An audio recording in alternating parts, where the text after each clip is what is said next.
Welcome to Leaders and Learners. My name is Tanya McKenzie, and you can find me at the intersection of public relations and leadership. Join us as we talk to organizational leaders, elected officials, experts, authors, artists, and personalities, sharing their stories, talking about how they got to where they are and how they continue to learn and lead the way. So without further ado, let's get into it.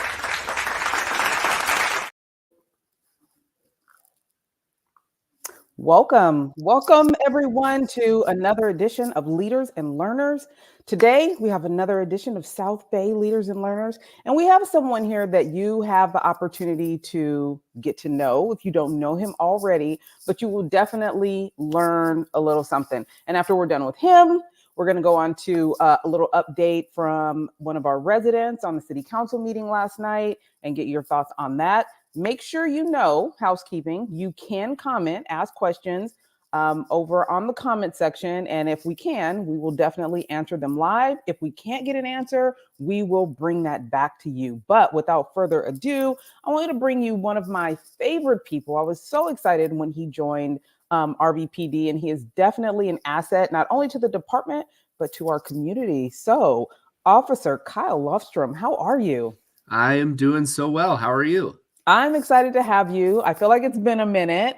I know. It's been a minute. It's been busy. As a matter of fact, I ran into Miss Dinah at the mall yesterday while I was running through there, and it just kind of took me back to when I felt like we were all like a little team and we did all the things together. But all that being said, I'm thrilled. Yeah, I'm just thrilled to have you back. So tell me, what have you been up to? Like, I have seen over the last year so many incredible Instagram posts from you. They've kind of died off. I'd be missing you on Instagram a little bit, but what have you been up to? I haven't seen the pink hair. I don't know if that's coming or I missed it, but give us a little Kyle update.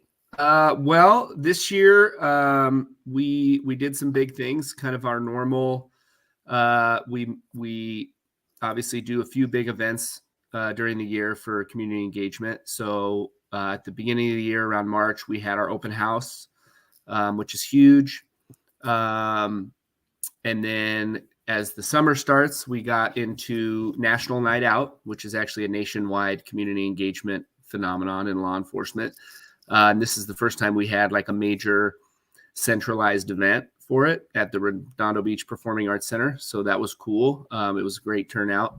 And then I would say our two big things in the fall are our big Halloween movie night and Let It Snow Redondo. And that's the biggest one. I would say this fall is primarily what I've been up to is planning and organizing that. That usually is attended by about 2,200 people. This year, 2,200 people, where we bring in 40 tons of snow to the lagoon and we just dance around and have fun like a big Christmas party. And it's just a way for people to have fun and experience something awesome in the holidays, provided by, yours truly, the Redondo Police Department.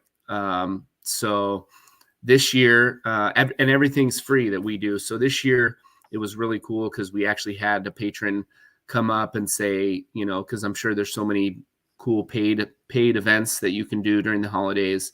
But she was so thankful that we do something for free and she could bring her kids to something so fun and not have to worry about the cost of any kind. The pink hair, that may be a one-time thing. I don't know if I knew entirely what I was getting into with dyed my hair fully pink.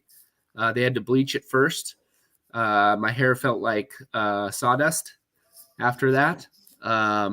But who knows? I come up with all sorts of things. And as far as the Instagram goes, I got some things on the brain. I try to dole it out a little bit slowly so people don't get too sick of me or catch on to me being a little bit smarmy in the comedically smarmy, I would say, in the effort to get people to comply with some of the little things around here in Redondo as it pertains to safety and quality of life. So good year of events and just dreaming up more things we can do and get involved in.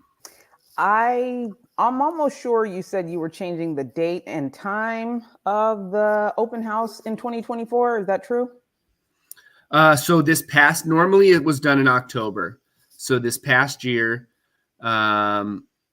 because we have so much going on in the fall in 2022 with Halloween movie night and Let It Snow Redondo, we decided that instead of doing the open house in October, when we finally brought it back, we would do it in March. And that would kind of offset National Night Out, because National Night Out typically is the first Tuesday in August. So in order to kind of balance, because they're somewhat similar in regards to learning about the police department and us kind of showing off everything that we do, we put it kind of on the opposite end of the year as the open house. So this year was the first year we've done it not in October, and it was done in March, the first Sunday in March. So we intend to do it about the same time in 2024, and then continue with that general schedule as well as anything we dream up. I love that. Okay, definitely we'll be there. It's always a fun event. You learn so much. You get to play with some of the big toys that the officers have. Yes. My favorite part. I don't know if you were with the department at this point, but a couple of years back, I was on a panel with Chief Kaufman. And there was another lady on the panel with us. This was around the George Floyd thing happening. But it was our panel just to talk to our South Bay community.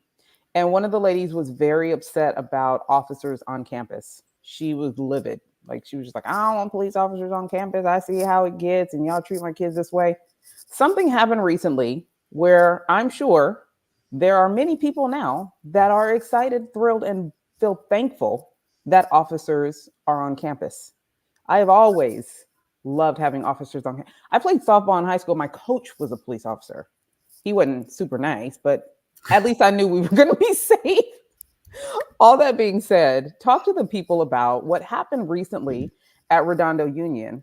Also, if you know anything about what happened at El Segundo, because it kind of happened again in El Segundo. A friend of mine, her daughter was on lockdown for 3 hours. If you could talk about that. But then Redondo Beach Police Department, what is your relationship with the school district, with Redondo Union, and with our community when things like this take place? So I would say in regards to, police officer being on campus, people, I think, just get kind of I don't know if it's from the movies or TV shows or something. People kind of get like a vibe of we're standing there on guard or something like that. But the reason we have school resource officers and officers on campus is just to maintain a constant ongoing relationship with the school district and to maintain a high level of safety. So in regards to the incidents that happened at the high school with the 2 days of a firearm being brought onto the campus, both times, not the first time, the officers that were working that day are right there in the school administration, because the school knows exactly who to call, when to call, and how to call for help if they need it.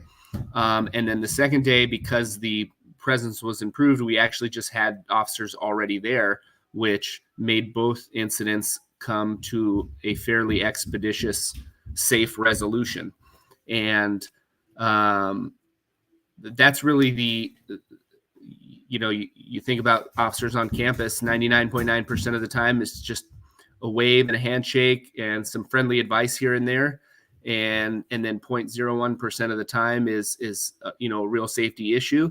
And because it is the way that we have it with this strong ongoing relationship and constant communication, ends very safely and very quickly. I do have to apologize. I actually just became privy to El Segundo, something happening in El Segundo, and I haven't talked to anyone that has the DL on it entirely.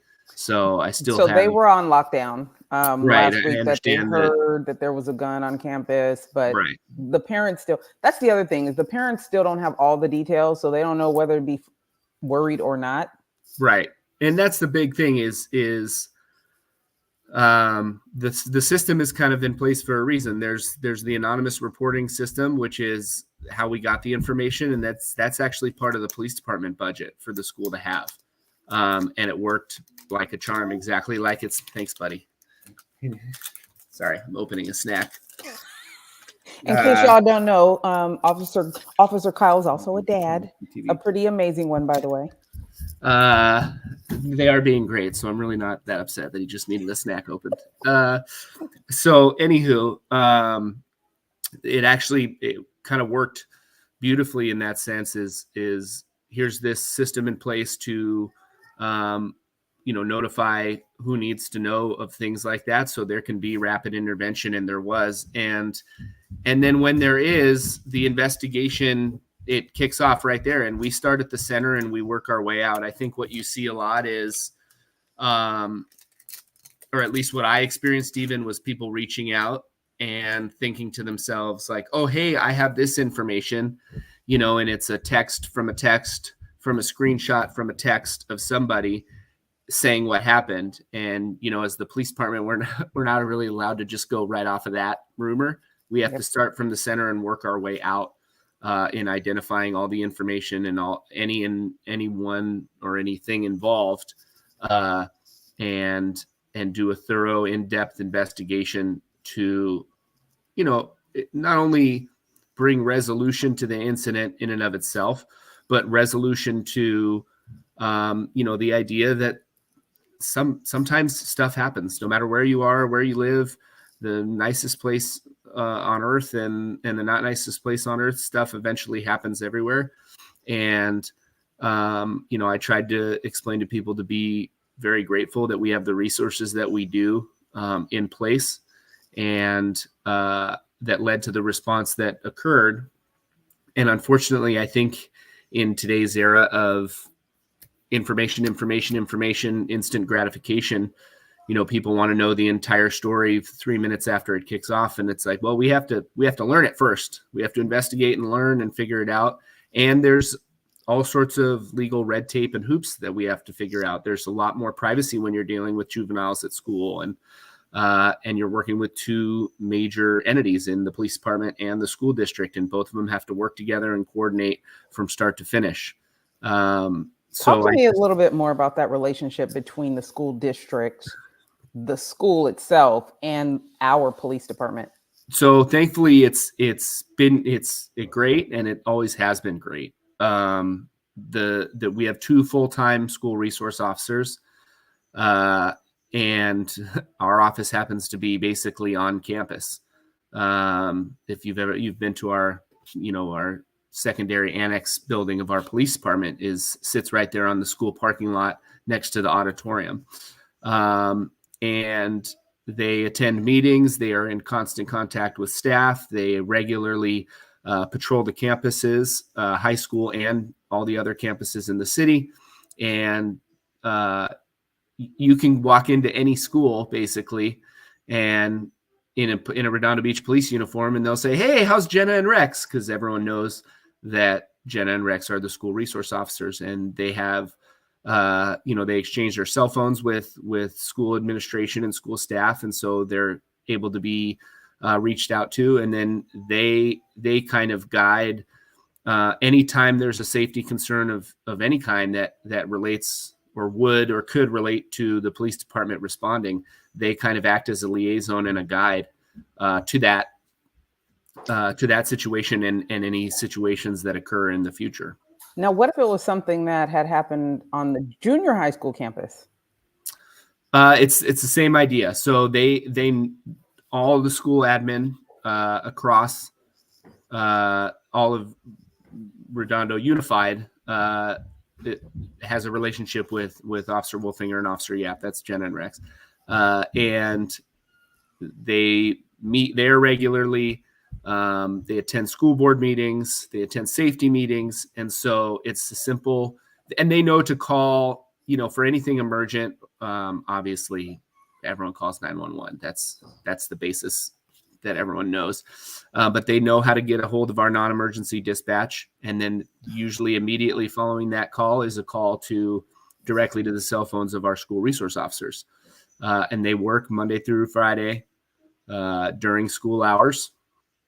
And typically, barring somebody getting sick or vacation or what have you, they're available and accessible to be a continuous relationship. So it's not a new officer that doesn't understand responding at a different time because it's a different day and a different shift and a different beat. You have two people that are in the know throughout the school year. Kyle, and for those of you that don't know, I'm a LA County Commissioner of Alcohol and Other Drugs. I want to read this to you. We went over this in our last commission meeting. It says 49 million Americans reported substance use and abuse disorder in 2022. Nearly 49 million people in the US ages 12 and older, more than 1 in 6 reported a substance use disorder, so substance abuse. Can you talk to me about not only the weapons issue, but also the alcohol and drug use issue, particularly with our young people here in the South Bay, in Redondo Beach? What are your thoughts on it, and what is happening preventatively? Because I know for a fact that our police department really does not want to always be reactive to everything. We really want to be proactive. So even with those statistics, the things that seem to be popping up now at our schools, what are your thoughts? Has the department talked more about preventative ways that we can work as a department and a community? Well, this is a tough subject. Obviously, don't spill. There's a lot to it. There's a whole science behind addiction and alcoholism. It's a bit of a personal touch for me. I had a sister who was addict alcoholic, and she eventually was homeless and passed away. And I think from a personal perspective, it's really hard because my parents, I love my parents. They're the greatest in the world. And then if you ask them, what they were doing in high school, they'd tell you they were probably smoking a doobie or drinking a little bit. And it's scary. And I think generally speaking, the world, especially where we live, has become more abundant for these kids. And when I was growing up, and in my house, generally my mom was pretty frugal, and my dad, we had one TV, but then eventually as he went on and we kind of, built up, I would say generally my dad made smart financial decisions, and I could feel our family becoming a little more affluent as the years went on. And then I think about, a family these days just starting at that level that, we didn't get to until I was graduating high school. I didn't have access or anything. And generally speaking, I think a lot more of the kids in this area are experiencing a level of abundance that maybe they didn't have before. And I think that plays huge into technology and information. So that abundance comes from cell phones, wealths of information, passing through their brains via these cell phones that they're getting at a pretty young age, including, TV shows and movies there's always been scary movies and rated R movies, but it kind of goes, if anything, it's only gotten a little more in depth and exposing to that sort of thing. So I think just big picture wise from the police department, education is huge. Being involved in the school, making appearances in the classrooms when they have those, the Red Ribbon Week and everything, and say no to drugs. And it's hard because we've all been there. My dad's like a saint, and he's like, well, yeah, I tried smoking once in high school, and you think like that's the greatest man ever, and he still tried it. Like, it's hard they're becoming adults, and for me personally, when I'm dealing with these students, I'm just like, just please be careful. It's like anything else. It's just like anything else. You just got to be careful when you're driving. You have to be careful, and it's a matter of getting to the destination of a mature brain and maturing and developing, before you kind of get caught up. And, I used to drive like a high schooler would drive when I was a teenager. And now I drive the speed limit, and everybody that drives around me hates me for it. So I appreciate you for it. Thank you. Appreciate it. But I also think the transition from, heavy enforcement in that aspect of days past where it was, okay, you're getting, this, some kid would bring marijuana to school, and it was right to calling an officer and booking them on a misdemeanor offense. And now it's like, oh, hey, why are you using? What can we do? What kind of resources are there to help you? I think my biggest concern, deal with it. The part that breaks my heart the most is even when your dad, the greatest man on earth, was doing those things, and I lost my mom to substance abuse, but even then, they were doing it recreationally, and maybe addiction came after recreation. And it feels like these days kids are using it to mask. Right.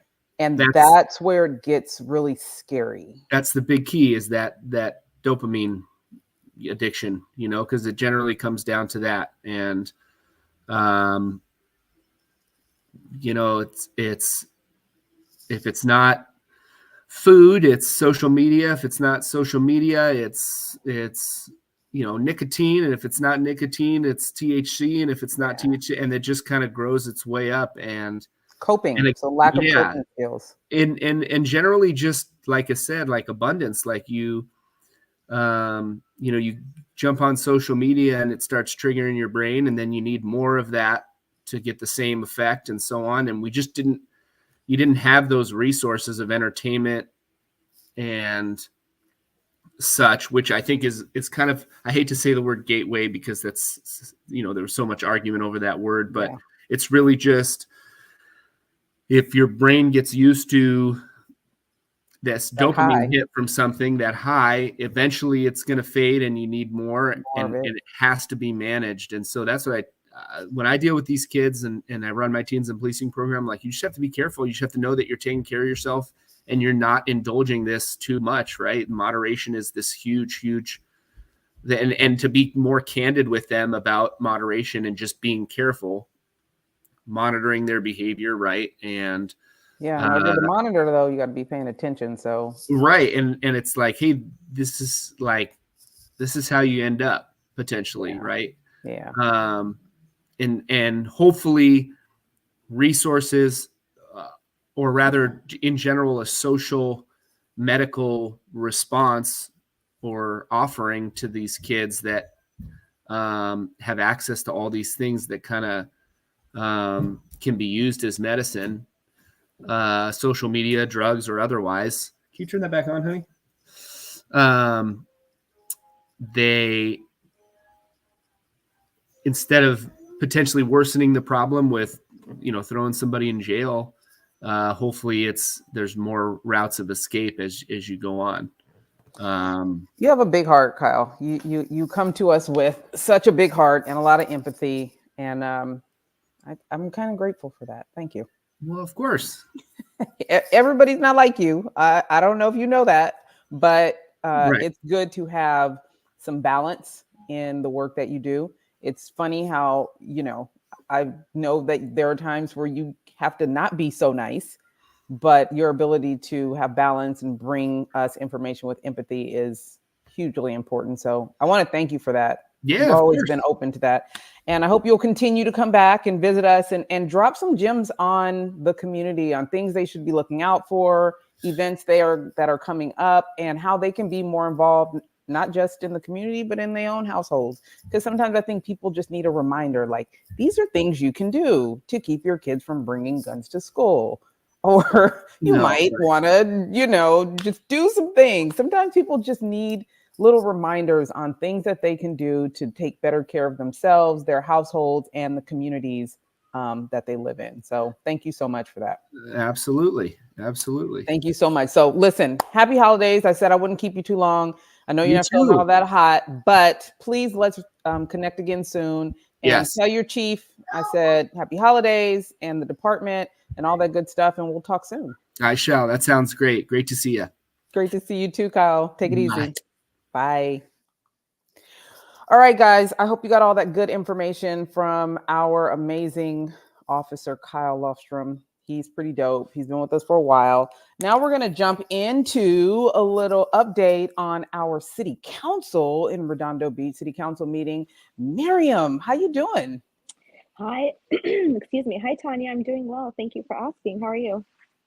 I'm good. I'm good. Now, Good. listen, everybody can't make it to city council meetings. So we do have amazing residents like yourself that stay connected, that get updates from other city council members. Let the people know what happened at city council last night and anything that seems to be consequential that they should be paying attention to. Okay. So the major talking points of last night's council meeting was number one, cannabis, namely our cannabis ordinance and how we're going to be implementing that in our city. And the other was the expansion of the homeless pallet shelters. And finally, regarding an issue around street sweeping next to the high school. And all these three issues impact our city and our neighborhoods. So I'll first talk about the cannabis. So we did have a city cannabis ordinance that was passed a few years ago. And last night's conversation at council was regarding hiring, they agreed to hire a new consultant, essentially to help them navigate the ordinance and identify if there are any inconsistencies around what it says in the actual ordinance versus applying it in real time. If you guys remember, our city ordinance has in there that, you know, we will decide what the tax will be. And also, it was also decided that it would be limited to, I believe, two, maybe three, but there's a limit to how many cannabis dispensaries we can have, and that they cannot all be in one district. So you have to have, you know, them in different districts. All right, so they hired a consultant to help with that. Now, the other thing is they need to decide on the tax rate. They did not decide on the tax rate last night. What's interesting is starting January 1st, there's going to be statewide, delivery of cannabis. So if I live in Redondo and I want to order cannabis, I can have it delivered to my house. And that's a statewide thing that's been passed. But because we don't have a tax rate in Redondo, we won't be able to collect any money on that until we have our tax rate determined. So, Nils Ehrenheim, he wanted to focus on the retail aspect of the cannabis issue. However, the directive is to decide on a process for, or that tax percentage, that tax rate. So that way we can start collecting the tax on that. What happens is that the state, my understanding is that the state will essentially track the deliveries, and then, we get the tax benefit from that. So let's say we decide on a 5%, that's a huge amount of revenue for our city, especially because we need it. So more to come. And then so that was it on cannabis. The other thing that they discussed was the expansion of the pallet shelters. So just to brief people, we have 25 pallet shelters currently in Redondo Beach. They are located in District 4, close to the Target on Kingsdale. So if you kind of know where that area is, we currently have 25 pallet shelters there. Historically, what happened was previous council prior to the current one, they had decided, or there was conversations about having like 6 months in the north, 6 months in the south. And the purpose of that really was as a test of change to see how does it work if we have pallet shelters in the south? How does it work if we have it in the north? What are the issues that may come up? What are the pros? What are the cons? Is it working? Is it not working? Etc. But then after that, there were some elections, etc. And then the current mayor and council that was composed of Narenheim, Lowenstein, Obagi, Horvath, and MB, they voted and they decided to put it in North Redondo in District 4. So that's where we are now. The desire is to expand to 50 pallet shelters because there's spaces there. It's a good idea. We have the space. Also, you have all the resources. It's already established. There's security, etc. And if we're going to talk the talk, we got to walk the walk. We are very fortunate in Redondo where we are currently at a functional zero, meaning that we do have homeless. But when we first make contact with somebody, within 90 days, they are able to, be housed either in temporary or permanent housing. So we're doing a really good job with our homelessness. So it makes sense to expand. There is a price tag attached to it of $1.5 million to do the expansion. Supervisor Mitchell, which is our supervisor for Redondo, is giving our city $800,000. And then HealthNet is contributing the rest of the money. So last night, the council decided that we will expand to 50 pallet shelters. And because it's not going to cost us any money because it's going to be fully funded between those two, between HealthNet and the Supervisor Mitchell money. So that's really good news in terms of being able to expand that and get that going. So that's it for pallet shelters. Anything? Any? I have one more thing to talk about, but I have to you have any ask. thoughts? I do actually. One is, why is it taking so long to get tax? The tax decided on the cannabis. Did you get an update on that?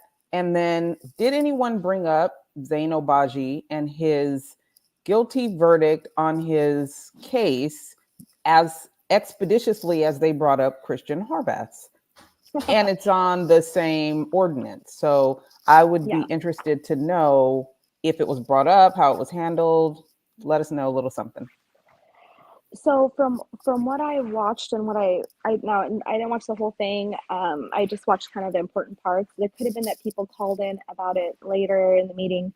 But from what I've seen, no callers, nothing, no one's called in about it or anything like that. And I think it's because people know, like I know, right? Nothing's going to be done about it. So if people don't know, last year, we had council member Christian Horvath of District 3. There was a question about his residence. So essentially they had purchased a home in Torrance, but he was continuing to live in the garage area or some, area of their home in Redondo. And so that he could continue in his role as council person in the final few months of his term. So, these people that have nothing better to do with their lives found out, and, they had this whole witch hunt. I call it a witch hunt. They had it at 3 p.m. on a Wednesday when they knew that people were working and wouldn't be able to show up. But guess what? We did show up to speak up on behalf of Christian Horvath because he really is a voice for the North. He's always one of the people that on the council that would speak up for us and would just make sure that our rights were not violated and that our voices were heard. So we like Christian, and because of that, obviously, there is a witch hunt against him. And the truth of the matter is, after looking at the rules and the whatever and the policy and blah, blah, blah, they had no leg to stand on to remove him from his seat. And I don't even know, like 100 people, a ton of people showed up and spoke up for Christian and a bunch of his neighbors. There was one person that showed up, that's one of his neighbors that spoke against him. But he was this like disheveled looking lunatic person. I have no idea. But everybody else was like, no, he lives here. We see him. He helped us with this and he comes next door and he does this for us. Like he's just a stellar neighbor and he still lives here. And we want him to continue to be our council person. So make a long story short, they did this whole thing to try to remove him just because of a question about his residency, right? In the meantime, we have this guy in District 4. He's part of Obaji, or he's part of Brand's army. That's not my words. That is Bill Brand has said it himself, and Obaji has said it himself. They're part of that army, right? And he basically was found, guilty or whatever, culpable in like 12 different things. And, he's basically he's suspended from practicing law for 2 to 3 years. he wasn't disbarred, but he's been suspended. So can you imagine, we have this guy, he's serving on council, he's responsible for all these things, and we still have him on council, and not one word from anybody on council, like the mayor, nobody. They had this whole witch hunt against Christian, but nothing against him, and he's done something, in my mind, so severe that really And does to be constitute clear, removal. and to be clear, it said misappropriating his client's money. It was over $500,000, correct? Exactly. Okay. I do have a comment from a viewer. It says the public has no mechanism to get clarity or an explanation regarding why the D4 council seat is not vacant. The answer from the city attorney is not sufficient to explain why the judgment from the state bar of Obaji's criminal activity is not regarded as criminal because the conviction was not rendered in a criminal court. And my question would be, no, well, Christian wasn't a criminal, but they still brought it in front of the city. The council will not discuss this. The city attorney will repeat his answer over and over. They all need to go. We need to put women in office. I can agree. Well, and what's interesting is, like, we have Paige Kaluderovich that's in there now. She's the council person for District 3. And when you watch these council meetings, she's the voice of reason. She's the only person that really brings up really like excellent points, and she just makes a ton of sense. Back to when they were discussing the pallet shelters, Nils Narenheim and a resident named Wayne Craig, they brought up these points like, why is our city attorney is spending all this time, a lot of time on doing this, because the whole pallet shelter thing and like the homeless court, everything that was the work of Mike Webb, our city attorney. So they were saying, why is he spending so much time on this? And Paige brought up, he's salaried, people. He's not getting paid any extra money to do this work. He's doing his regular duties. In addition to, he's doing the work around the pallet shelters, which, by the way, we all in Redondo Beach benefit from. Because if you didn't have a process in place like we do, if I was to find somebody, in my driveway or on my lawn, and I was to call the police, they would say we can't do anything about it, right? But because we have the pallet shelters, because we have homeless court, because we have processes, they can come, make contact, and help the person, right? Yes. To get into temporary or permanent housing. This is all because of Mike Webb, and of course other folks too. But this is his work. This is why we have an elected city attorney. This is the benefit of Mike Webb. He is salaried. So all this extra work he does not cost us any extra money. Right. Can you imagine if we had to hire an outside lawyer or some whatever firm? They would charge what, $200 to $300+ an hour to do this work. Okay, so we're actually saving a ton of money. And Paige was like, "What are you even talking about?" So my question is, why would they even bring this up? I think it's because they're trying to incept the people of Redondo Beach into thinking that we're spending more money than we are, because they have an interest in taking away our rights as the residents to elect our attorney and make it appointed, so they can appoint some person that God knows who they're going to appoint and mess up our city even more. Their way of doing business. Exactly. So I thought that, but my point in bringing all this up was to say this happened during the council meeting over the discussions around homeless. And instead of saying, thank you, Mike Webb, wow, look at this great work you've done. Because of this, all these people are being helped. It's helped our city. Instead of that, they're like, oh, he spends a lot of time on it. Yeah, stupid. It takes a lot of time. It's his, yes, and it's an important job. And if this is the only job he did, he still did more for our city than anybody else sitting up there, in my opinion. Amen. Well, thank you for sharing that. Thank you for sharing that update. Anything else before I let you out of here? Yes. One more thing. It will take less than 3 minutes. So we can be done by 12:45. So there's this whole thing that came up regarding the high school and parking. So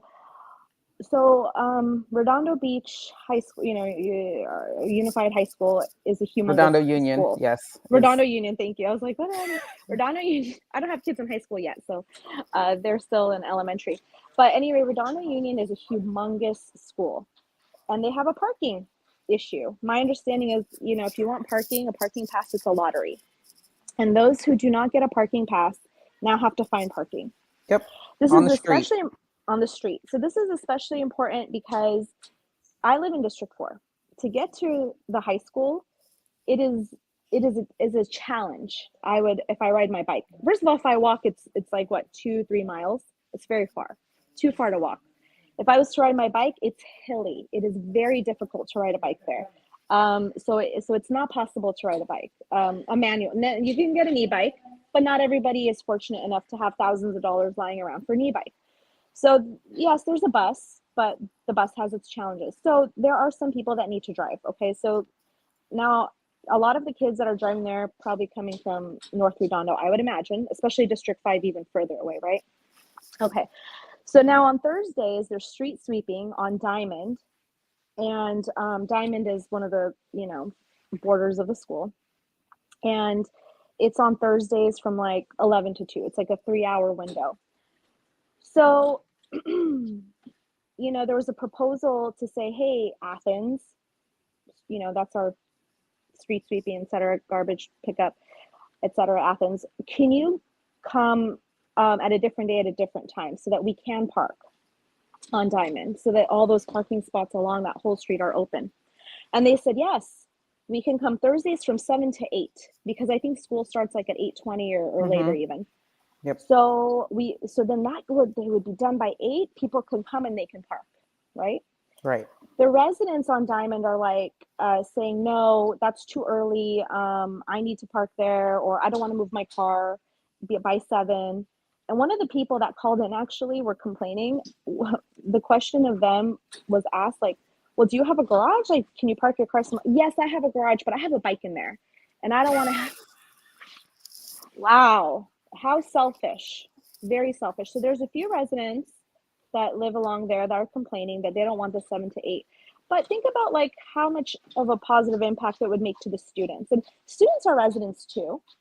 And even if they don't vote, all of them, because they're not 18, but they will vote, and also their parents vote. And let's also not forget, I wrote some notes here down, but we get a lot of revenue from property taxes, right? Yep. And why do we have such high property? Why are the houses? Well, the houses are expensive. Property taxes are high because we have an excellent school. RBUSD is one of the best school districts in like the entire state. People are paying a premium to come here. So when we're looking at it as from a tax revenue point of view, those people have a right. Those students have a right for this. And really, this should be an easy pass. It should easily pass to say, sure, come from 7 to 8 and let us park here for the students. I'll tell you this. Yes, this whole conversation has been going on for years. It gets settled and then it gets ugly again. That's where the permit piece of it comes. So there's areas where you can't even park on the street without a permit by the high school. So I don't know if you don't live there. So students that don't live near the school can't get a permit. So they can't even park over there anyways. All that being said, this has been going on for so long. It would be great if we had a city council majority that gave a shit about our kids. Okay? Just do that. Just do it. Do it. So with that said, January. So if we care about our kids and we care about, this is something that you want to be proactive about. January 16th is the next council meeting where they will be discussing this again. It's going to be critical for people to email the council in support and say, hey, change the street sweeping time to 7 to 8. Open up those parking spots on Thursday. Let the students park there. People need parking so that they can go to school. Let's not make it more challenging than it already needs to be. So January 16, and so prior to January 16, you can email the mayor and the council, et cetera. And, you can voice your opinion, and let's support our kids. Let's care about our kids, and let's tell them to vote yes on this. All right. I appreciate you sharing that. Thank you for your time. I know you have somewhere to go, and we'll see you in the next week or so to go over this all over again, because there's always something that we need to recap. 100%. Thanks, Tanya. Hey, happy holidays. Happy holidays. Bye, everyone. All right, you guys. I know you learned something today. So make sure you do the things, okay? If you need to get in touch with your city council about something, if you want to get in touch with RBPD and get some more information, get active in what's going on in your community. Get active, find out what's going on, Next week, we're going to be bringing you some events from local anchor, let you know how to get your new year started. But all that being said, listen, thanks for being here. Stay connected. We will keep you updated, and subscribe on Spotify and YouTube. Share this with someone that you know could use the gems. Until next time, happy holidays. Hey, thanks for showing up to the podcast where we all know that the best leaders are lifetime learners. When you get a sec, take a moment, leave a comment. What you think about today's episode, and share it with someone that you know could use the gems that were dropped today. Follow and subscribe. You don't want to miss who's coming up next. You never know who could show up here and what they could say. For your professional needs, marketing, PR, communications, and leadership, make sure you follow us on all social media platforms at Sand and Shores, or hit us up at sandandshores.com. Again, thanks so much for showing up. We appreciate you, and we'll see you soon.